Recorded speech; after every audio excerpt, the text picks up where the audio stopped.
nani ameua hawa vijana? Wadi kaunti ya Kakamega wamekisuta chama cha ODM kwa kuingilia kati utendakazi wao. Wawakilishi wadi hao kutoka muungano wa Azimio sasa wanataja kama kuingiliwa kati majukumu yao ya bunge hilo kutokana na hatua ya chama cha ODM kubadili uongozi wao. Wawakilishi wadi hao wanasema tayari walimchagua Philip Maina kuwa kiongozi wao wa wengi na kupuuzilia mbali mabadiliko yoyote. Ningependa kukumbusha chama cha ODM kwa ujumla kwamba hatungependa kutawaliwa kwa njia ambayo sisi kama wale wafuasi wa chama cha ODM wanataka kututawala. Tunasema kiongozi wa wengi katika bunge letu la Kakamega ni Philip Maina.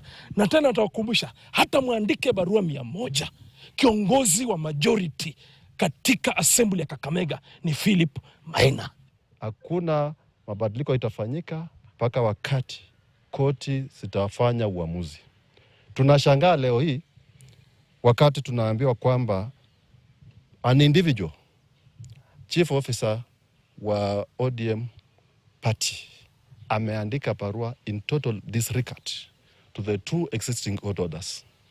Hiyo ni kupropagate impunity, and that has no space in the assembly of Kakamega County. ODM iache kuchukulia hii jambo kama jambo la ODM peke yake na ichukulie kama Azimio, ishurutishe wakilishi wadi wote ambao wako kwa chama coalition ya Azimio ili hii mgogoro ikaweze kusuluhishwa kwa njia ambayo ni mwafaka.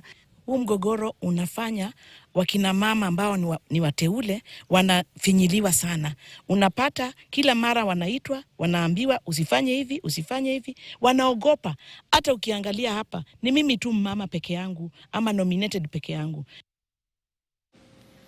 Mahakama Kuu ya kupambana na ufisadi imebatilisha uteuzi wa Anthony Mwaura